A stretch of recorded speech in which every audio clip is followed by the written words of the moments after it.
Hey everybody, Jared here, and today I want to show you the Panasonic HD770 digital video camera. This is the camcorder that we lend now. Everything we lend to the library, we lend for 2 nights. Also, if you're going to borrow a camcorder, you might want to borrow a tripod. Always a good thing to do. I want to go over some of the key things you know about before you borrow this camera. It is a really easy to use camera. I love this camera. Matter of fact, look, no lens cap. You know why? Because the moment I open up the camera, it turns on. It's as simple as that.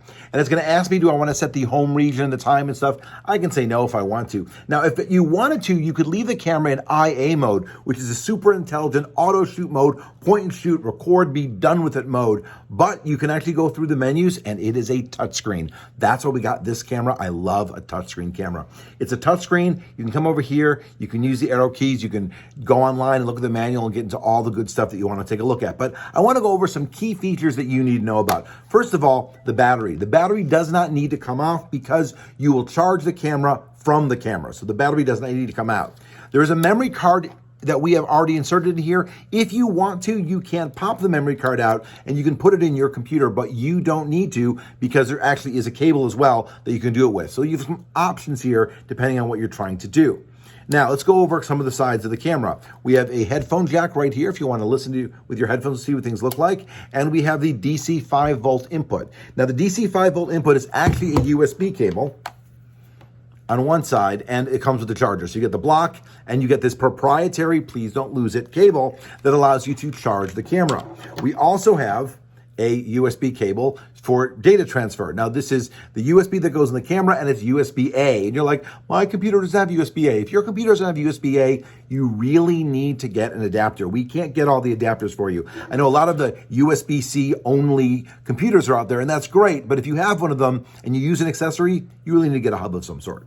All right, so that's all that's going to be in the box. Is going to be this cable, this block, and the camera. Let's show a couple of things on the camera. Let me open up the camera. So nice, by the way. There's actually a camera light. There's a manual slider here that you can configure for other types of things like manual focus and stuff. But the one thing that I want to show you is that people always ask, will the camera come charged? And the answer is probably not. We don't know. First of all, we don't leave things charging in the cabinet. So if you want to be a good citizen, you should return the camera fully charged. And this way, the next person will have it fully charged. But you need to go into this thinking that you might have to charge the camera before you use it. There's no way for us to know whether it was charged or not. And maybe somebody returned it 10 minutes ago. So we don't know. The other thing that people are going to ask is it going to be set properly? Well, you really need to look at the settings, and IA is the auto setting, and that's great. But I want to show you one last thing in the menu system. And I'm going to come over here, and I'm going to come over here, and I'm going to click on the word menu, and I'm going to go down to the setup, and I'm going to go down to page 6. And that's the most important one for us as we do this. 2, 3, 4, 5, 6. And you're going to see over there it says Format Media. And when I hit Format Media, I'm going to say yes. And I'm going to say yes again, and it's going to format the memory card. Now, you should probably format the memory card before you return it. We'll format it as well, but the way I like to tell everybody is when you borrow one of these cameras, I want you to pretend that the last person was a jerk. So you're going to charge the camera, you're going to check your settings, you're going to format the camera. And then before you return it, you have to think through and go, maybe I'm not going to be a jerk. So you should charge the camera, check the settings, and format it again. Return it in the way that you wish you could check it out in. Simple as that. We can do some of it, but we can't do all of it. And that's the nature of borrowing equipment. Technology requires you to learn how to use it, learn how to play with it. They are easy to use, but you are still have a level of responsibility when you're playing with technology.